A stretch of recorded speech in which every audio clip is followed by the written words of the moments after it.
पंतप्रधान नरेंद्र मोदी यांच्या केंद्रातील सरकारला 11 वर्ष पूर्ण झाली आहेत. सेवा हा संकल्प मानून पंतप्रधानांनी सुशासन ही संस्कृती मानली जाते आणि देशाच्या सुरक्षेला सर्वोच्च प्राधान्य दिलं. गेल्या 11 वर्षात पंतप्रधान नरेंद्र मोदी यांनी 140 कोटी भारतीयांचा विश्वास मिळवत देश विकसित बनवण्यासाठी गतिमान वाटचाल चालू आहे.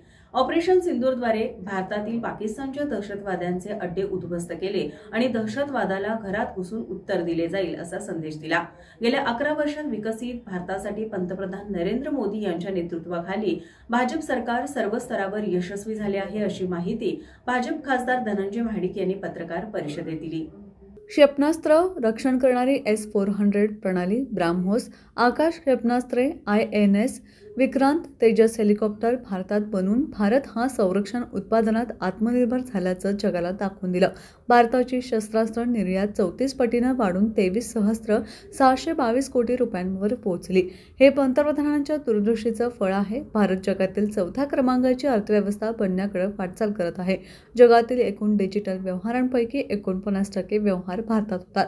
भारतात वस्तू आणि सेवा निर्यात $825 अब्ज पर्यंत पोहोचली आहे. अशा विविध पैलूंनी भाजपने पंतप्रधान मोदी यांच्या नेतृत्वाखाली गेल्या 11 वर्षे चौफेर प्रगती केली असून त्यामुळे समाजातील सर्व घटकातून समर्थन लाभत असल्याचाही दावा खासदार मंडलिक यांनी केला. या प्रसंगी आमदार अमल महाडिक, जिल्हाध्यक्ष नाथाजी पाटील, राजे निंबाळकर, महेश सावंत, भगवान काटे, विजय जाधव पदाधिकारी उपस्थित होते.